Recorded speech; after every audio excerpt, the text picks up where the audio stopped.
Yeah, welcome back. Oh, thank you for that, guys. And so I'd encourage you to really, if you want to grow in some of the areas that God's called you to, you may want to consider Wagner University as an excellent educational opportunity to further equip you.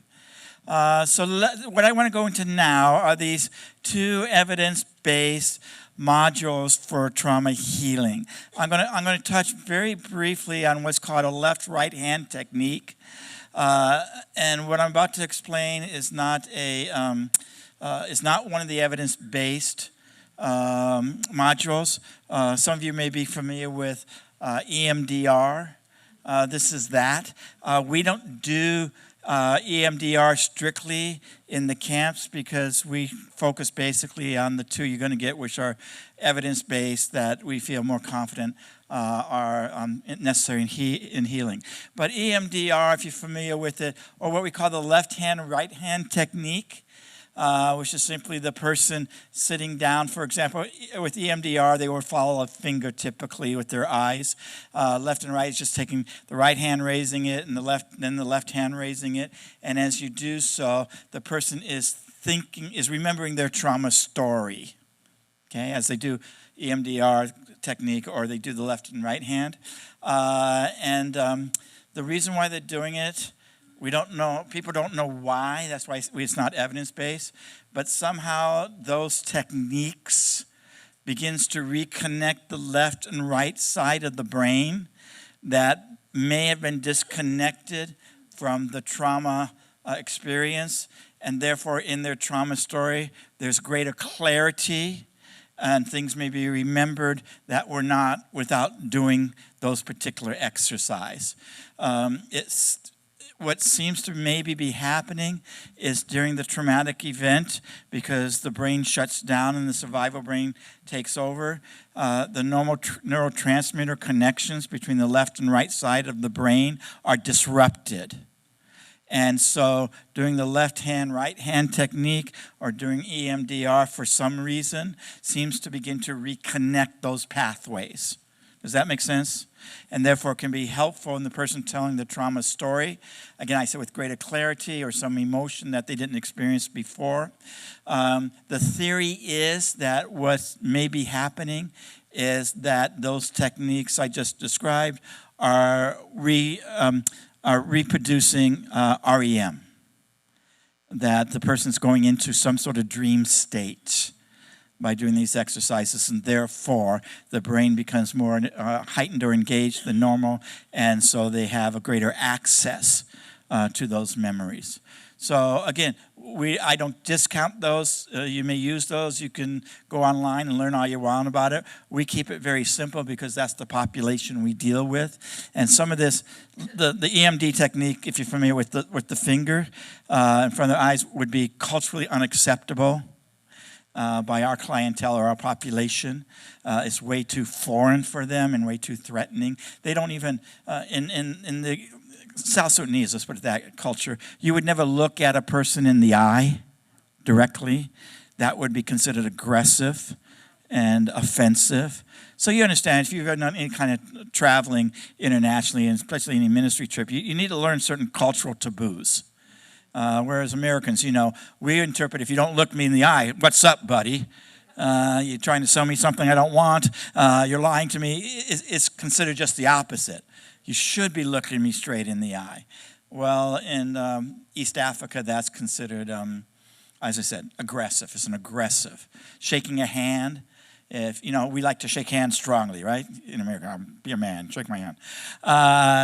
In East Africa, generally, that's considered, again, aggressive and assertive. And so it's not really a good thing to do. So, but let me focus on what I'm going to explain here. So if you go to your notes and take a look towards the bottom of the page, we have two evidence-based treatment therapies in healing trauma. I'm going to go over these, and then we're going to go back. I'll get the page for you to talk about sexual assault to do your clinic. Okay? So I'm on page 32 at the very bottom, and I'm looking at cognitive processing therapy, or CPT. Now, again, I'll integrate this with a Christian perspective, but let me just kind of run through the clinical technique to begin with, which has 4 parts to CPT. And that is 1, psychoeducation, what is PTSD, signs and symptoms, which we went over in that first hour. And I've emphasized before and again, in the healing process, regardless of the 2 techniques you might use, it's important to educate the person regarding trauma. Because most people are just don't know. And, people perish for lack of knowledge. That information, that education is often very liberating in itself because it actually gives a label to the person. It gives a diagnosis. Oh, this is what's wrong. It's not me. I'm not a bad person. Something's happened to me. And so I just need healing. Secondly, anxiety management. In CPT, it's important to help the person begin to learn cognitively, and I'll explain that in a little bit, how to control their anxiety. The anxiety is rooted in fear. If you look at anxiety, you got anxiety here. Below the anxiety is fear. So fear is fueling the anxiety. You get that? And so what you really want to do is reduce the anxiety so you can identify what it is they're afraid of. And again, in the trauma context, they're probably usually afraid of that the trauma is going to occur sometime again in the future to me. The soldiers are going to come again. There's going to be another catastrophe. I'm going to get beaten again. Something similar to the first trauma is going to happen again. And so there's this constant fear and therefore a heightened state of anxiety that needs to be better managed. And so that's an important critical aspect of CPT. Thirdly is this exposure we've talked about. And we'll talk a little bit how it takes place in CPT. But that's an important element of bringing healing to a person if you're going to do the cognitive processing therapy. And finally, cognitive restructuring. All that means is taking the trauma story and restructuring it, as we've been learning, in a way in which the falsehoods are rejected and the truth is emphasized. PE, I'm giving just a general, if you go to the next page, I'm just giving you a general introduction, then we'll go back to them and look at each one more in depth. Progressive or prolonged or progressive exposure is what PE stands for. And there's 2 types. One type is imaginal and the other type is in vitro. Imaginal is when the person imagines the trauma. Now, CPT, if I can say it that way, looks primarily at the mind, healing the mind through cognitive, if I can put it that way, restructuring. And of course, coming from a praying aspect with that. Prolonged exposure or progressive exposure is based primarily on emotion or experience. Now, both are designed to help the person tell the trauma story, that exposure element. One goes about it primarily through the mind, if you want to put it that way, which is the CPT. The other goes about it primarily through the emotions. And so imaginal PE, if the person imagines again their trauma experience, and they begin to tell out of their imagination what happened to them. In vitro is where the person actually replicates the experience in some sort of way as a means of exposing the trauma story. So, for example, the girl that was raped by the soldiers, remember? Now she's in a camp, so it's not the same place. What her healer did is she did in vitro with her. So the woman doesn't get the water like she would normally get it. She thinks men are rapists. She has heightened anxiety, filled with fear, breaking off relationships with families, and no hope of ever getting married. All the things we talked about. And so what our healer did was ask her, well, let's try something. Let's try walking to the water well. Which, of course, she immediately panicked. And she said, no, she had built a relationship, okay? And she said, let's just try it, and we'll go down the path. Now, it's not the same path, but it's a path to the water, right, to a well. And she says, as we go, let's just talk. And let's talk about what happened to you as you remember it when we walked down the path. And she says that anytime you feel uncomfortable, we'll just stop. And we'll go at it and try it again if you want another time. Okay, you got what she said? So they began doing this, and she begins telling the story. She didn't get very far the first time. She goes, I just need to stop. And they stopped, and I don't know, a few days later, a week later, they went further down the path.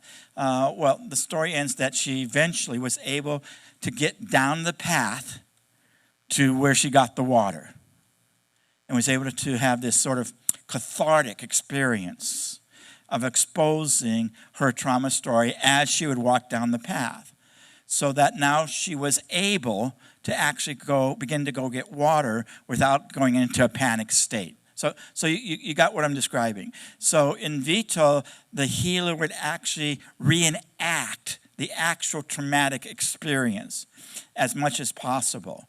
So in PE, whether in Maginot or in Vito, the basic approach is for the person to confront pretty much straight on what they've been avoiding. Whereas in CPT, it's more of a go around the block to get across the street, we say. Let's just talk about it, if you're with me. PE says, let's just do this. Let's jump into the deep end. Now, why? I encourage our healers, really, you're going to choose one or the other, not based upon you, because you should be capable to do both, but based upon what you think would be the best for your person that's been traumatized. Just in talking to them, you're thinking, okay, this person's going to respond more to the talking. This person's going to respond more to the actual emotional experience of it. And certainly because, this is not the 10 Commandments coming out of Mount Sinai engraved in granite. You can mix the two, is what I'm trying to say. And use part of it for something and part for something else based upon whatever your discretion might be. You got that, right? Okay, so let me go through this. I start here with CPT. Okay, so cognitive processing therapy, you see it there. CPT challenges and modifies maladaptive beliefs related to the trauma. All that means is in telling of the trauma story, you as the healer would begin to challenge whatever lies that person has believed as a way of coping with their traumatic experience. And you do it verbally primarily. And again, we would emphasize using the scriptures as an alternative to their story and try to root and ground it in the truth. Secondly, heals the traumatized brain by changing the way the brain thinks. And that's that Romans 12:2, the transformation of the brain. So in cognitive processing therapy, as you help them re-script the story, you're reshaping how the brain has interpreted the traumatic event. Thirdly, CPT modifies excessive negative arousals. In other words, you're teaching them how not to exaggerate the responses, how not to leap to all men are rapists, how not to shut down and say, I'm never going to get married, or I'm never going to go back to church because of that smell I smelled. Through the CPT, you're helping them to modify those sort of excessive responses that they have to cope with the trauma that they've experienced. CPT corrects autobiographical memory disturbances. All that means is that when the person is telling the trauma story, that's their story, their autobiography. It, again, corrects those things that are not the truth, that you know not to be the truth. And then finally, CPT removes problematic behaviors and cognitive strategies. That has to do with however they're coping with it. So if they're drinking, if they're eating, if they're fighting with their loved ones, in healing the trauma story and how they're coping with the effects of it, you begin to readily see this is their coping strategies, and CPT restructures that for them. When you feel this, don't do that. Do this instead. Okay, are you with me, everybody? Well, look how smart you are. I know I'm good, but I'm not that good. Yeah, thank you very much. I'll give you your $10 later. Okay, so at any rate, now CPT includes, again, like I said, psychoeducation. They got to know about trauma. Stimulus control. Again, those are the triggers. You understand when I use the word triggers, right? whatever's setting them, whatever's stimulating them to have the response. Thirdly, sleep restoration. So again, you want to address the sleep disorder because again, they have to have their REM sleep. Fourthly, cognitive arousal in the brain and somatic arousal or in the body. So you're looking at what's arousing the brain, what's triggering the brain, and what's triggering the body. Do they have startle response when somebody touches them? If they have that, under what circumstances, what part of their body? Do they have any kind of behaviors, tapping their fingers,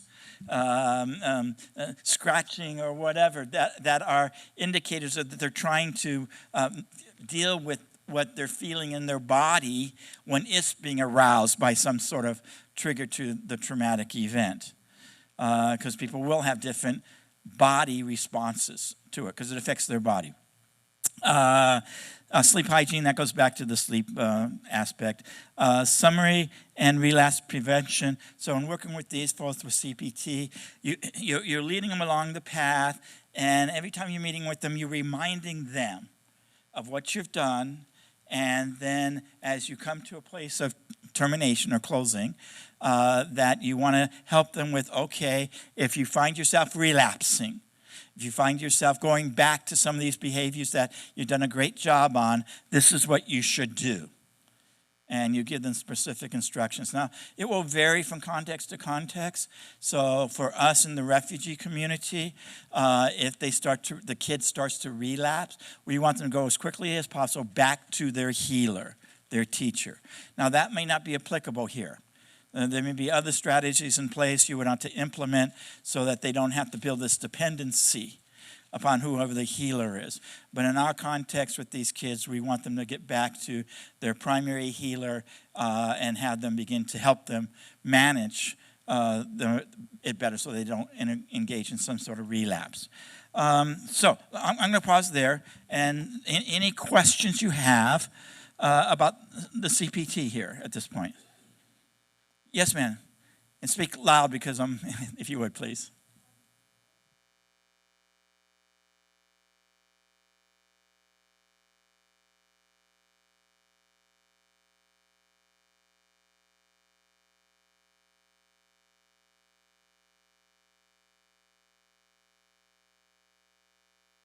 Okay. Yeah. Right. Surprise. Mm-hmm.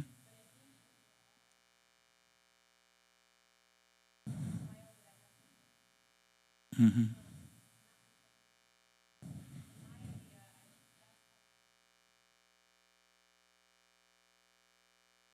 Mm-hmm. Okay.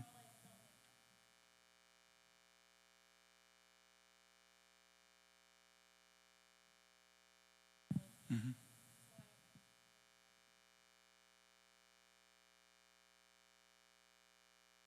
Right.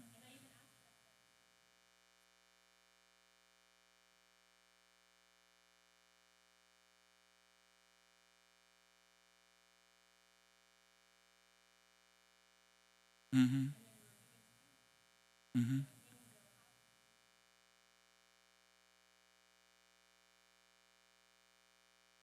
Right.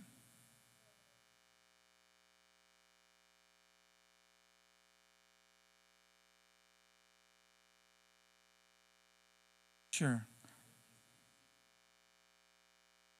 Probably because you told your story and it broke through. But again, as we mentioned, the brain, when it's traumatized, will not recall certain incidences that the brain doesn't think is helpful for the person for their future life. But then will recall things that are. Now, yeah. Mm-hmm.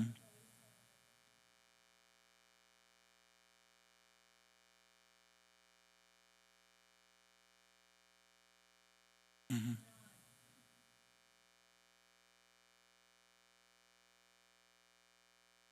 Yeah.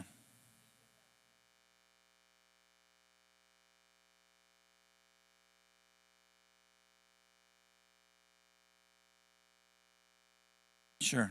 Sure. Yeah. Yeah. And yeah. So that was a coping mechanism. I guess, yes, to answer your question, the brain may remember, it may not remember, but as you continue to go through your healing, you may remember more, quite honestly, if that's what the brain, if I can put it that way, decides in your best interest. One of the things you may want to look at, since I'm sort of hearing you say you were able to survive your traumatic experience by being protective of your mother, is to take a look and see if you're replicating that behavior today and it's no longer necessary because you're no longer in that situation. Did I just make sense? Because that would mean you continue to use the same coping mechanism and it may not be useful for you. So you look at your relationships, for example. Am I engaging in relationships where I am the one that's the protector in it rather than being protected? Because that's familiar to you. So anyway, you got it. This is your journey, and you'll begin to take a look at some of those things in the future as you get healed. Yes.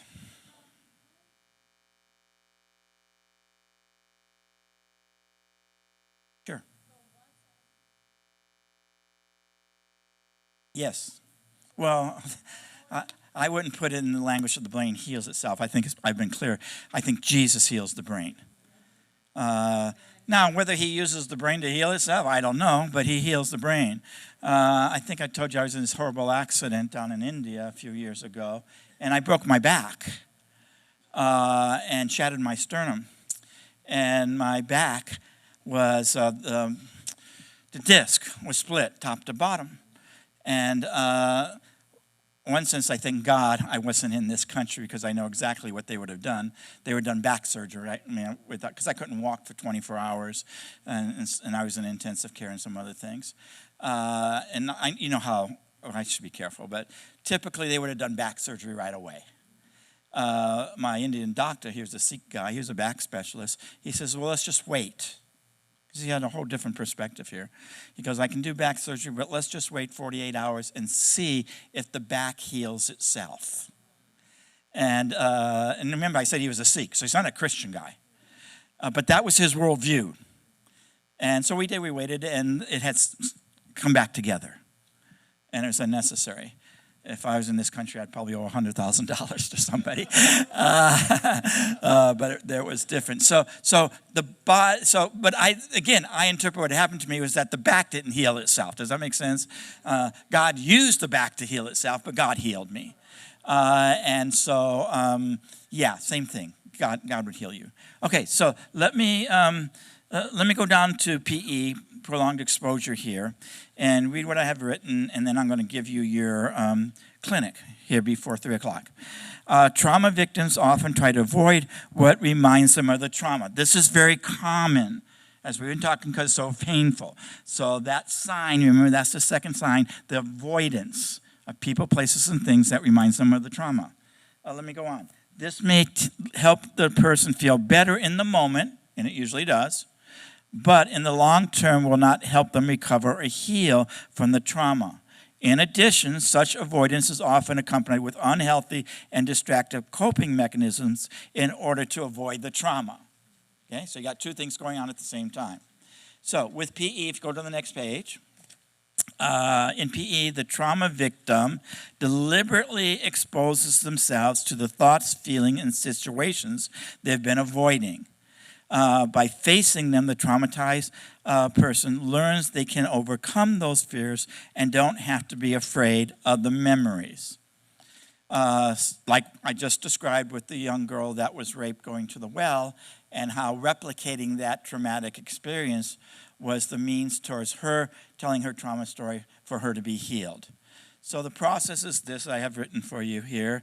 Again, educate about PE and PTSD, because the PE thing for some people is uncomfortable and unfamiliar because we're so used to talk rather than act.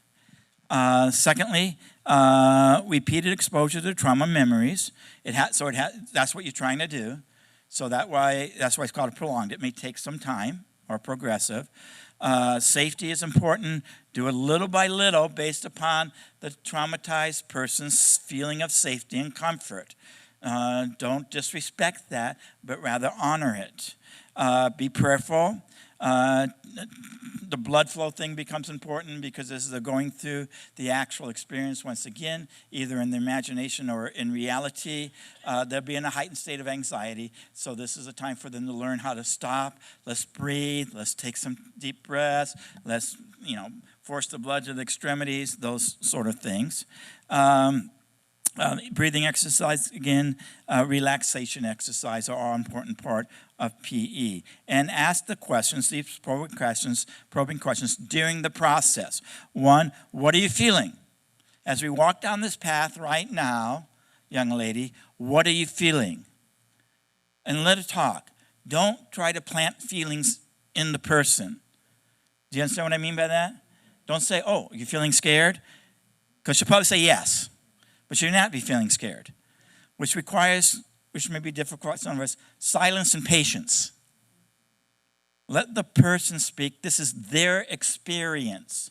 And just because I think if I was doing this, this is what I would feel, I don't want to plant that in their mind because it would be what I think and feel. I want them to tell me what they're feeling. Secondly, what are you thinking? Not just feeling, but thinking. There's a difference between thinking and feeling. Did you know that? Okay. If I say to you, I feel Joe Biden is an idiot. Okay, well, no, I don't know applause. Okay, stay with my example. That's not a feeling. Right? I feel Joe Biden's an idiot. That's not a feeling. That's an opinion. How do I know it's opinion? Because of the that. If I say, I think that Joe Biden's an idiot, and I feel scared. Do you see the distinction? One is a thought, one is an emotion.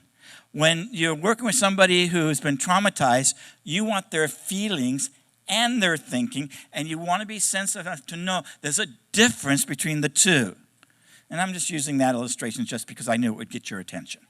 But you understand the difference, okay? So I may disagree with your opinion. I don't think he's an idiot. I think he's the greatest guy to ever walk on the face of the earth. But I can understand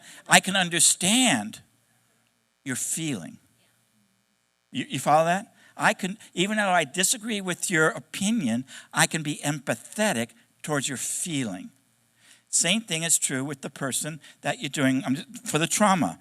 You may be thinking, why are you thinking that? But I can have, because she's thinking, while I'm walking down this path, I'm going to get raped again. Well, I don't want to tell her, you're not going to get raped again necessarily. Why are you thinking that? I want to be empathetic that she's scared. Am I making sense? You're a Christian. I've been a Christian for 50 years. June 22nd, 1970, I'm hitchhiking to Laguna Beach from San Clemente, and J.P. McMurray picks me up in his 65 Ford Mustang.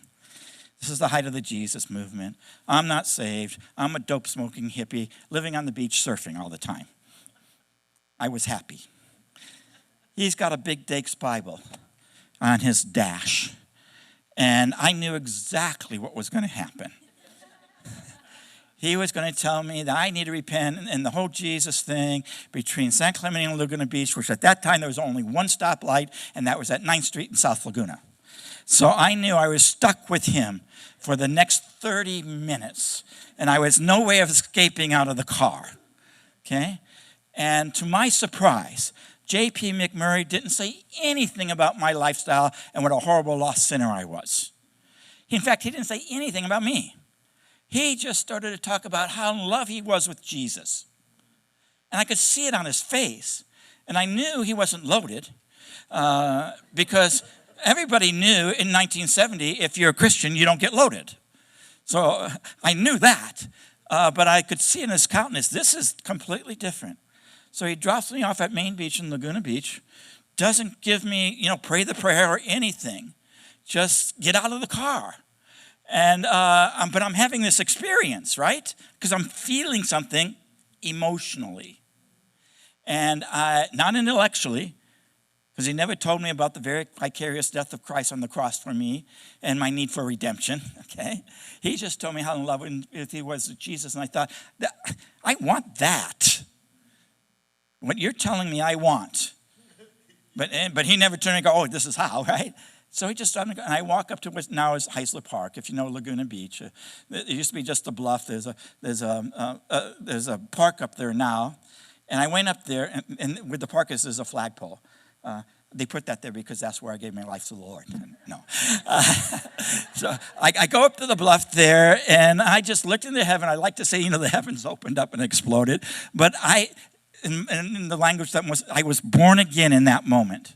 Knew nothing about Jesus dying for my sins, knew nothing about his vicarious death, knew nothing about what millennial position I would take one day. I knew none of that stuff. All I knew in that moment, and this is the key, what the feeling seems important trauma, Jesus invaded my emotions. The reason why I became a Christian is not because of what I knew, but because I fell in love with Jesus in that moment. And that was 50 years ago. And I'll tell you, I've been around the block a few times. Some of you know that. But I can tell you this. He's never been unfaithful to me in 50 years. I'm not saying that. It's the truth. He's never abandoned me. He has loved me through everything I've been through. I haven't always loved him. I haven't always done what he wanted me to. But he has never abandoned me. And in that moment, he began to heal me because he loves me. So when you begin to do trauma healing, I think this is where my point is. Stay. What does the writer of Jude say? You know what he says. Keep yourself, you know the rest of it? In the love of God. You want to know what you're supposed to do as a disciple? Keep yourself in the love of God. Don't worry about anything else. And love the people that he calls you to heal, whether you agree with them or not. Because at the end of the day, it really isn't. At 69 years old, I can tell you, it doesn't matter. Because he's going to bring this thing to a close. And I want to be a part of that. And I know my part. I don't think that it's taken me almost 50 years to get it, or it actually took 44 years. Walking with him before he said, this is it. This is you. So don't worry about that, how long it takes. It takes whatever it takes. Okay? It took Joseph 20 years. It took David 20 years to be king. It took Moses 40 years. His time's completely different. But he has a purpose and a destiny for you that only you can fulfill. And it's critical as the piece that you play to bring this whole thing to an end. And I think that's what every one of us want. And so, if you're called to be a healer, that's pretty much the path you're going to be on. And if you're called to be a healer, you've got to love people the way Jesus loves people. Jesus said something profound on the last night of his life. He had said all along to love your neighbor as yourself. Remember that? He didn't say that in the last night of his life. He said, love one another, what? As I have loved you. That's a whole different bar. I can love my neighbor as myself, trust me. I don't need Jesus to love my neighbor as myself. It may be hard, but I can do it. But can I love you the way he loves me? No, not without Jesus. He changed it. Remember, that's what he said last night. He said, because I give you a new commandment. Not the old one. Love your neighbor as yourself. That's the old commandment. He says, I give you a new commandment. You love one another the way I have loved you. And that's who we are. And that's why you do healing. Because God has called you to love that person the way Jesus has loved you. Okay, I'm done with that. Go to your notes. Because I'm going to give you a little clinic here. Okay, you ready for this? So go back to page 12. Go Go back to page 12. And this is going to be your next exercise. Page 12 at the very top. Remember, these are real cases coming out of our work with refugees in South Sudan. And I alluded to this girl already because this is the girl that came up to me when I taught at Uganda Christian University. And I talked about the bedwetting, remember that? As a symptom of trauma. If you're wetting the bed, the person has stopped wetting the bed and is now wetting the bed again, or is wetting the bed beyond the age appropriate, and she's 22 years old. And when she heard that, she took me aside after the class and began to tell me her story, and that's what we have here. So Esther is 21 years old. She has a 6-year-old boy from being gang raped by her uncle. Her mother, her father abandoned the family when she was 2. Has sent her to live with her aunt and uncle, the same uncle who raped her because she can't provide for her. Okay. Her uncle, this is a true story here. Okay, her uncle comes into her room several nights a week to rape her. She told her auntie and mother, they told her they need the uncle to provide financially for her. She should put it out of her mind and accept it. After all, her mother and aunt said, uncles often do these sorts of things. Her dream is to be a teacher, so she has a goal in her heart of why she's on the planet. Her dream is to be a teacher. She wants to go to university but can't afford the school fees unless the uncle pays for it. She has nightmares, can't eat or sleep, and she's becoming sexually promiscuous. How will you help her? Okay. Find your partner. I'm going to give you about maybe 45 minutes or so. Same thing. One of you will be Evelyn, or Esther, will be Esther, and tell your trauma story. The other will be a healer. Employ all the things you've learned here this last 2 days in order to bring healing to some measure in her. And then after about 15, 20 minutes, I'll have you switch roles. Okay? You with me? Yes? Yes, Glenn, we're with you. Thank you. Okay, carry on.